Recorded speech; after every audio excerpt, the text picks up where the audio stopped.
Tingginya ongkos budidaya dibanding hasil panen tidak jarang membuat kondisi keuangan petambak terpuruk.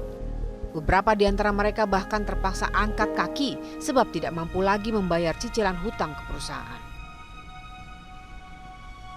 Rumah dan lahan tambak diserahkan kembali ke perusahaan. Dan selanjutnya, perusahaan berhak melakukan proses pindah tangan.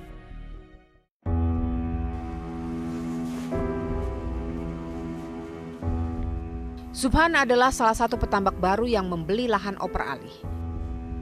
Dan nilainya tidak tanggung-tanggung, 500 juta rupiah. Utang yang ditinggali oleh petambak sebelumnya berapa? Sekitar 500 juta. Terus alhamdulillah saya di sini 4 siklus ya. Dari setiap siklus kan dipotong dari berapa kita panen lah ya. Itu kalau nggak salah 25 jutaan kita nyicil. Setelah panen ada untung cicil sekian persen untuk utang. Sisa utangnya sekarang berapa? Sisa utangnya alhamdulillah kemarin masih 340-an. Berkurang udah ya? Berkurang. Ada kejanggalan lain dari pola kemitraan ini.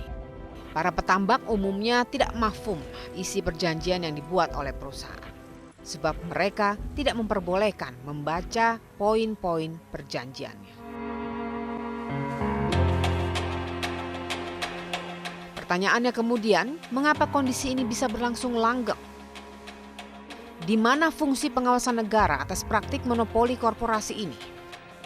Kalau misalnya pemerintah daerah itu kopong, pemerintah provinsi itu kopong, pemerintah pusat dong harus turun tangan, ya kan? Kita punya presiden siapa lagi kalau bukan rakyat untuk melindungi siapa lagi? Kalau bukan negara ini turun tangan, pemerintah pusat turun tangan.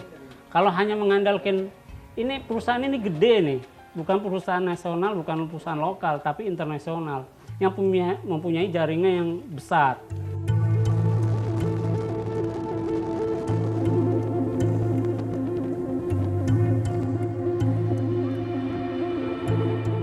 Pola inti plasma ala PT CP Bahari sebenarnya bukanlah satu-satunya pilihan.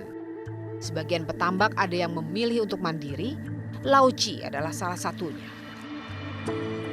Tempat tinggal Lauci memang berdekatan dengan kompleks Bratasena. Namun warga desa Kuala Seputi ini memilih berdikari. Pilihan itu sudah dijalaninya selama lebih dari 20 tahun. Iya, pernah ditawarin. Itu jadi plasma gitu loh. Iya. Ya itu tadi. Ya kayaknya nggak bebas, Mbak, kita di dalam ini gitu. Ya milih beginilah. Nggak ikut terikat gitu loh. Ya bandingannya di dalam dengan di sini, kalau saya sendiri kayaknya malah banyak berhasilnya kalau saya. Persoalannya, jaring monopoli korporasi eksportir udang sudah sangat menggurita.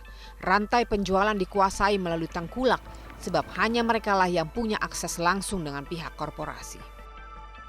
Ya sebenarnya enak nggak punya utang gitu loh. Cuma karena kita tergantung, ya itu tadi, modal kita kecil, terbatas, kita juga mau berhasil gitu ya, terpaksa utang. Ya ada juga yang bebas, ya 1-2, yang banyak kayak saya lah.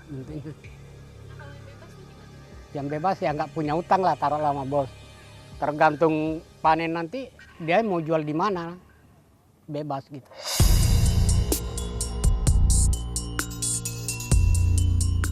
PT Sentral Pertiwi Bahari adalah eksportir udang nomor wahid di Indonesia.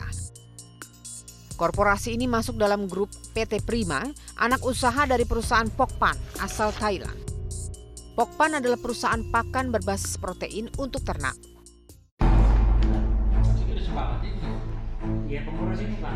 Pertengahan Mei lalu, sejumlah petambak mitra PT CP Bahari mendatangi Kementerian Kelautan dan Perikanan.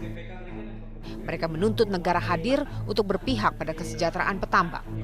Ya, saya kira ini salah satu ya boleh dikatakan bentuk monopoli juga ya. Hanya memang dulu sudah ada pola kerjasamanya. Hanya kalau saya melihat pola kerjasama ini saya kira perlu diperbaiki. Karena sekarang bukan eranya lagi alam yang serba tersembunyi. Ya, sekarang kan terbuka. Ya. Biaya operasional harus dirundingkan secara bersama-sama. Inilah fakta ironisnya.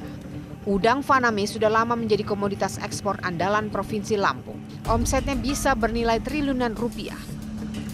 Itulah hasil peluh keringat ribuan orang petambak. Lalu sampai kapan nasib petambak akan terus terjerat pusaran hutang demi monopoli korporasi?